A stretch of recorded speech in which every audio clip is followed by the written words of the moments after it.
Hey, what's going on, family? So let's talk a little bit.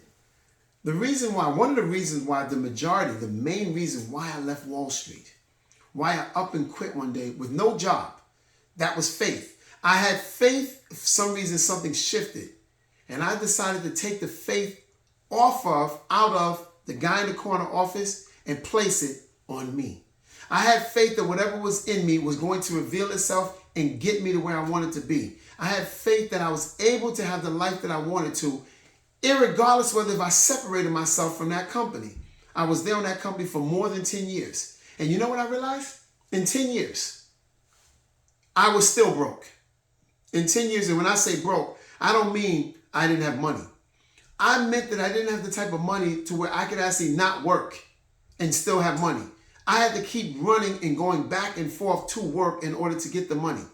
I realized that I was limited with the things that I could do. Have you noticed that in your life? That you can either travel here or you can travel there, but you oftentimes can't travel both places for as long as you want. And you might say to yourself, well, wait a minute, nobody can do exactly what they want. No, that's not true. There are people that can do exactly what they want because they believe they can, and then they do what they can believe. They do what they believe. Because see, if you believe a thing enough, you will do what's necessary in order to have that. I believed that I could make a life and build a life outside of that job. Was it hard? Yes. I want to tell you the truth. It was the hardest thing that I've ever done. I took my Series 7, my Series 63, passed them. First time, thank God. I've actually, calculated, and I've done this, and I've worked on this, and I've figured these things out. That was nothing compared to what it took and required for me to actually stand as an entrepreneur, for me to actually build a life around with nobody around, the discipline that I had to embark on, knowing when to get up, when to sleep, what to do during the day, staying on a schedule because there was no boss telling me what to do. And most people find comfort in a boss telling them what to do. Why? Because the boss will stop you from living, and he will keep you, if you will, captive. And we will keep hoping, and we will keep wishing that he really turns one day and says, you know what? I'm going to give you everything you want. It'll never happen. It'll never happen. I left Wall Street because I noticed that the price was going up. My salary was only going up once a year at the end of the year. My bonus actually was going down because the guy who was running the company was making bad decisions and bad choices. But he was steering my life, if you will, down to the ground. So there I am, working as hard as I could, doing exactly what I could do to get ahead, to get noticed, to get the most money I possibly could, which nobody ever told me what I could get. It was like one of those mysteries. You walk into the office at the end of the year, you have a review, and you wonder, what am I going to get? How much what's the bonus pool like? What's the salary increase pool like? It was never information that I was given. I recognized that I was on a train, if you will, and he was leading my life, excuse the expression, straight to hell. Miserable every day. Because no matter what I did, he'd make a bad decision, he would blame it on the market. He would make a bad decision, and yet he would stay wealthy. While I basically had to get less money, less bonus, as well as everyone else there. And I started thinking to myself, he has too much power over me. He has the ability to change my entire life with one pen, with one spoken word. And I just thought to myself, it must be something better inside of me. I'm tired of being, if you will, capped. I'm tired of having certain percentage increases. I'm tired of living the life that you decided I can have. I believe I can have more. And I stepped out on faith. And I want to say the rest is history. No, the rest was hard work. The rest is hard work. It is not easy, but it is worth it. When you stay on a job and you refuse to at least think about starting a business, what you have done is said, I will only go but so far in my entire life, and then I'll die.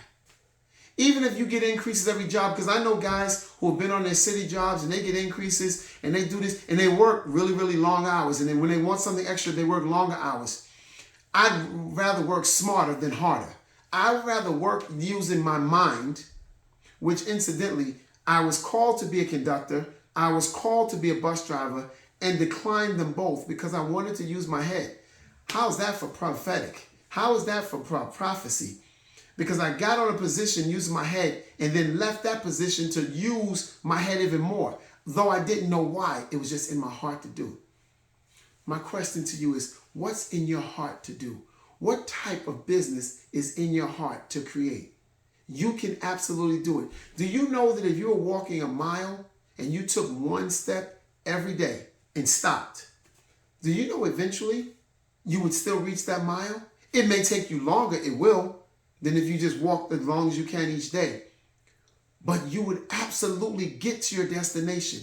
What am I saying in plain English? That if you decide that you want a business and you start moving toward it, nothing can stop you. You'll have your business, no matter what. If you decide to be successful, every person who's failed in business, you know why they failed? Because they gave up.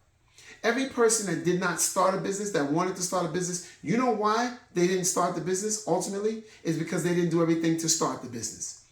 It's an impossibility to say that you will fail if you start the move and failure is not an option. What does that mean? Failure is not an option. I can't get funding for my business. I talked to one gentleman, he was saying, I had my business and the clients weren't coming in, so I closed the business. That was the reason why he wasn't successful.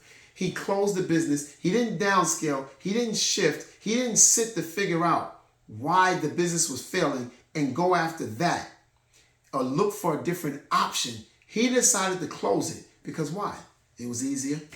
It's easier to tell people I tried and failed, or is it easier to say I did it and became successful? It's easier, believe it or not, to say I tried and failed and I'm going back to work. And he's back to work and miserable and he says, I'm going to start another business soon.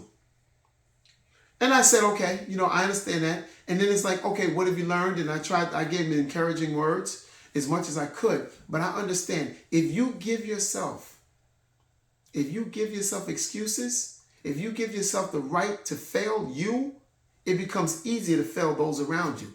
Each time you decide to give up, it becomes easier to not only not start, but to give up faster. What I want you to do, family, is start to change your mind and start to not think what I can have.